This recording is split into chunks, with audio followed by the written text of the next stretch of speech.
મિત્રો, કોઈના પ્રેમને છોડી દેશો ને તો ખૂબ જ પસ્તાવો થશે. એટલે કોઈના પ્રેમને છોડતા પહેલાં 100 વાર વિચાર કરી લેજો. 100 વાર વિચાર કરીને છોડજો મિત્રો, કે એ આપણને કેવો પ્રેમ કરે છે, કેવી લાગણી રાખે છે. અને જો તમે આ વિચાર કર્યા વગર છોડી દેશો ને તો તમને જીવનભર સાચો પ્રેમ કરનાર કોઈ વ્યક્તિ ના મળે. આ ધ્યાન રાખજો મિત્રો. કહે છે પ્રેમ કરવો ખૂબ જ મુશ્કેલ છે. લોકો યાર કોઈના માટે ખૂબ તડપે છે, ખૂબ જ મહેનત કરે છે અને વ્યક્તિને મેળવે છે. એ વસ્તુ તો બરાબર છે સાથીઓ, પણ લોકોના વિચારોને લોકો કહેવાનું અને મારું સમજવાનું યા મારું કહેવાનું ઘણું બધું અલગ છે. હું તો યાર એવું માનું છું કે યાર પ્રેમ કરવું ખૂબ જ આસાન છે. કોઈ પણ મુશ્કેલ નથી. જે લોકોને જેવું લાગતું હશે એવું. આપણે દરેક લોકોને શું કહેવા માંગે છે એ આપણે નથી જાણવા માંગતા, પણ હું મારા મંતવ્યો રજૂ કરું છું. મિત્રો, પ્રેમ કરવું એ ખૂબ જ મુશ્કેલ છે એમ લોકો કહે છે, પણ મારું એવું કહેવું છે કે પ્રેમ કરવું ખૂબ આસાન છે. પણ કોઈ વ્યક્તિને ભૂલી જવું ને એ ખૂબ જ મુશ્કેલ છે યાર. ઘણા લોકો એવા છે જે નશો સમજીને અથવા તો ટાઈમપાસ સમજીને ભૂલી જતા હોય છે.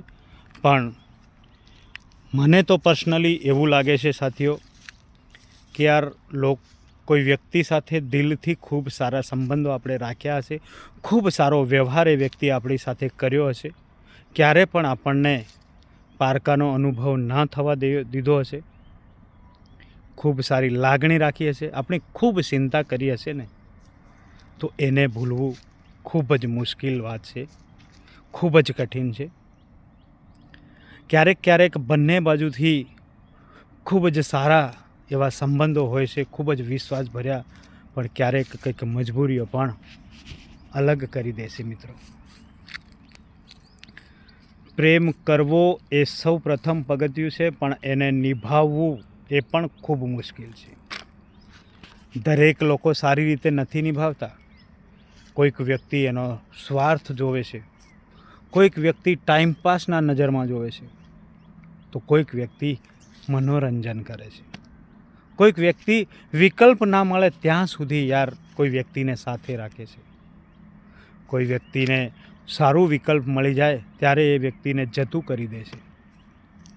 એટલે મિત્રો, આ કળિયુગના જમાનામાં મારું માત્ર ને માત્ર તમને એવું કહેવું છે, જો કોઈ વ્યક્તિ સાથે રિલેશનશિપમાં રહો છો, કોઈ સાથે પ્રેમ સંબંધમાં બંધાવો છો, એ ખરાબ વસ્તુ નથી. દરેક લોકોના જીવનમાં આ સમય, આ પળ આવે છે મિત્રો.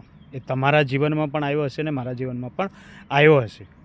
પણ જો સંબંધ કોઈના સાથે દિલની લાગણીથી જો રાખ્યા છે ને તમે, તો એને સંપૂર્ણ રીતે તમે નિભાવી શકો તો જ રાખજો.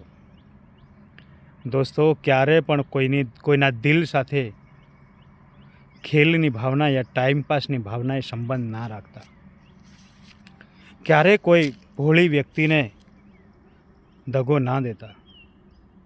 કોઈ ખૂબ ભરોસો કરે છે ને એ વ્યક્તિ તમને તમારી જિંદગી માને છે, તમને તમારું સર્વત્ર આપી દે છે, એનું બધું જ આપી દે છે, તમારી પાછળ બધું જ કરવા એ વ્યક્તિ તૈયાર થઈ જશે. પણ તમે એને સમજવાની કોશિશ કરજો. જો એ વ્યક્તિ તમને દિલથી સંબંધ રાખતું હશે ને, તો એ તમારી નાની નાની વાતો, નાના ગુસ્સા, કંઈક બાબતમાં તમારાથી નારાજ તો થશે, પણ ક્યારે તમને તરછોડવાની વાત નહીં કરે સાથે. અને જે વ્યક્તિ નાની વાતમાં તરછોડવાની વાત કરશે, અલગ થવાની વાત કરશે ને, તો સમજી જજો કે માત્ર ને માત્ર એનો ટાઈમપાસ કરે છે, અથવા તો એ વિકલ્પ નથી મળ્યું એટલે તમારી સાથે છે. પણ મિત્રો, બને ત્યાં સુધી સારો એવો વ્યવહાર, સારો એવો સંબંધ નિભાવવાની કોશિશ કરજો. એટલે જીવન આ એક અનમોલ મળ્યું છે, તો દુઃખી થઈને વધારે ના જીવતા. કેમ કે આજના જનરેશનમાં વધારે પડતા બ્રેકઅપો હું સાંભળી રહ્યો છું, સુસાઇડ પણ જોઈ રહ્યો છું, અને એ માત્ર ને માત્ર આ પ્રેમના કારણે થઈ રહ્યું છે. તો દોસ્તો, મારો આ વિડીયો બનાવવાનો ધ્યેય માત્ર એ જ છે કે તમે જ્યારે કોઈ વ્યક્તિની પસંદગી કરો છો ને, ત્યારે થોડી શાંતિ રાખો, ધીરજ રાખો, એ વ્યક્તિનો અનુભવ કરો, વ્યક્તિને પહેલાં જોવો, વ્યક્તિનું પૂરું આંકલન કરો કે વ્યક્તિ કયા પ્રકારનો છે, ક્યાં સુધી મને સાથ આપશે, ખરાબ પરિસ્થિતિમાં એ શું કરશે, કોઈક વિકલ્પ મળી જશે તો શું કરશે, મારી સાથે કયા પ્રકારની લાગણી ધરાવે છે. આ બધા જ પ્રકારના અનુભવો કરો. જીવન આ એક અનમોલ જીવન છે, એને જલ્દબાજીમાં કોઈની પાછળ વેડફી ના દેતા. અને કોઈ સારું વ્યક્તિ મળી ગયું, તમારું ભરોસાપાત્ર વ્યક્તિ, તો એને તરછોડી પણ ના દેતા મિત્રો. કેમ કે હું માનું છું પ્રેમ કરવો આસાન છે, પણ એને નિભાવવું એ ખૂબ મુશ્કેલ છે. અને સૌથી મુશ્કેલ કે કોઈને ખૂબ લાગણી કરી હોય, જેને આપણે બધું જ માન્યું હોય, આપણી જિંદગી માની હોય, અને એને ભૂલી જવું એ સૌથી મુશ્કેલ વસ્તુ છે. મિત્રો, જો તમને આવા કંઈક કડવા અનુભવો થયા હોય, પ્રેમમાં કંઈક અનુભવો થયા હોય, તો પ્લીઝ મારી આ ચેનલને લાઇક, શેર, સબસ્ક્રાઈબ કરી દેજો, અને કમેન્ટ જરૂરથી કરજો સાથીઓ. Bye bye.